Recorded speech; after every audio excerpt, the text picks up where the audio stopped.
तर आज हे सगळं पाहायला साहेब असायला पाहिजे होते. हीच दाटून मनातून भावना येते. आज साहेबांना आपल्यातून जाऊन आज त्यांची खऱ्या अर्थानं जयंती आहे आणि 12 डिसेंबरला जयंती त्यांची म्हणजेच जन्मदिवस साजरा करतच माझा राजकीय प्रवास इथपर्यंत आलेला आहे. पहिल्यांदा स्वर्गीय मुंडे साहेब 1900 म्हणजे ते साल आठवत नाही पण त्यांचं वय आठवतं. 46 वर्षाचे होते. त्यावेळेसपासून स्वर्गीय मुंडे साहेबांचा मी वाढदिवस साजरा करायचो आणि आज बघता बघता ते आपल्यातून गेल्यानंतर आज जयंती साजरी करावी लागते.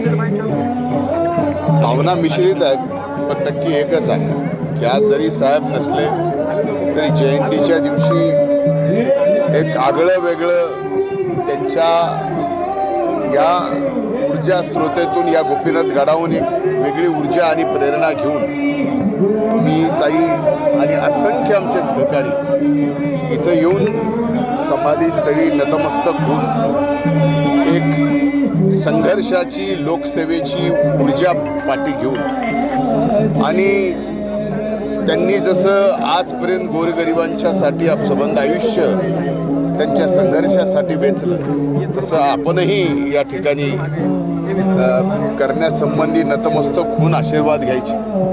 आज तसं पाहिलं तर भावना संमिश्र आहेत.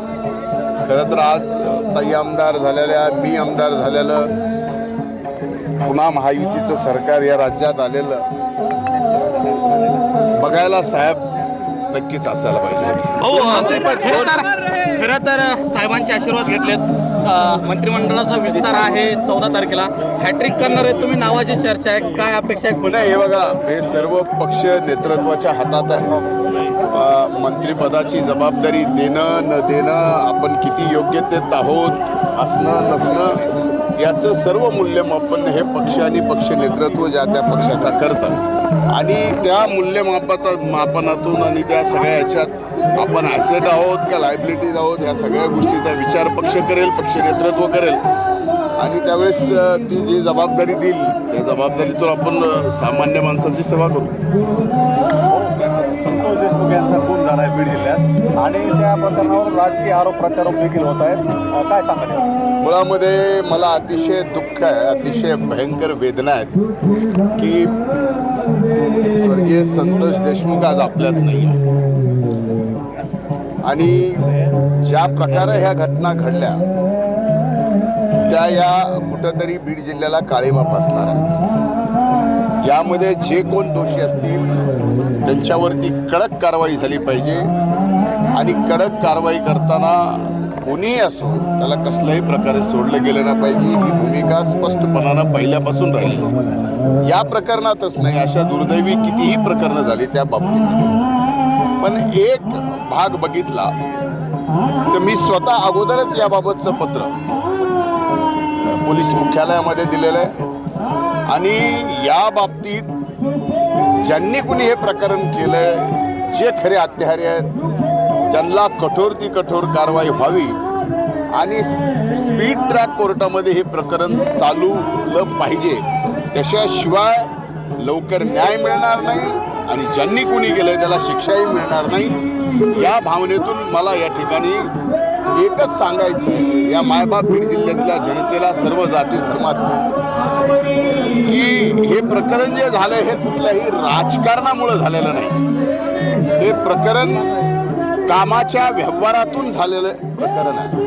त्यामुळं आता अशा प्रकरणामध्ये राजकारण आणून पुन्हा जात पात धर्म करून खऱ्या अर्थानं संतोष देशमुखवर जी हत्या झाली त्या बाबतीमध्ये आपण त्याला न्याय देतोय का आपण आपलं वेगळ्या पद्धतीचं राजकारण करून दुसऱ्याला दोष देऊन आपली राजकीय पोळी साधून घेतोय हे सुद्धा बघायला पाहिजे.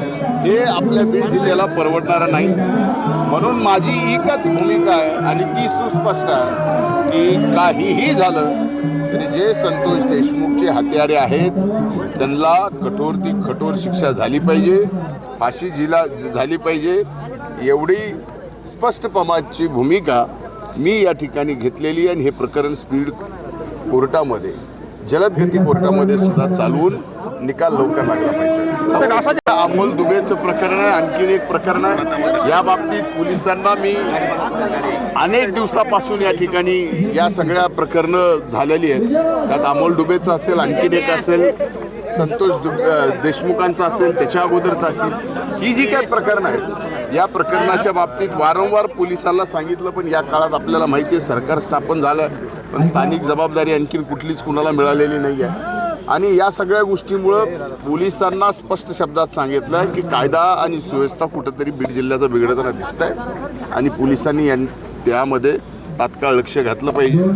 आणि मला असं वाटतं की हे सगळी परिस्थिती झाल्यानंतर पोलीस नक्कीच याच्यात जास्तीत विरोधक असा आरोप करत आहेत की बीडचं पुन्हा एकदा बिहार होतंय, असा आरोप पुन्हा एकदा केला जातोय.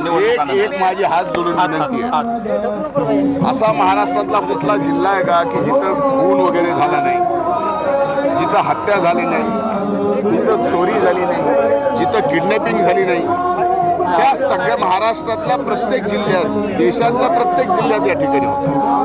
मग बीडचाच बिहार झाला का आपण आपलीच लोक आपल्याच मातीतली का म्हणतो? हा, घटना झाली ती अतिशय दुर्दैवी आहे, क्लेशदायक आहे, संताप आणणारी आहे. पण कृपा करून बीड जिल्ह्याला बदनाम करू नका.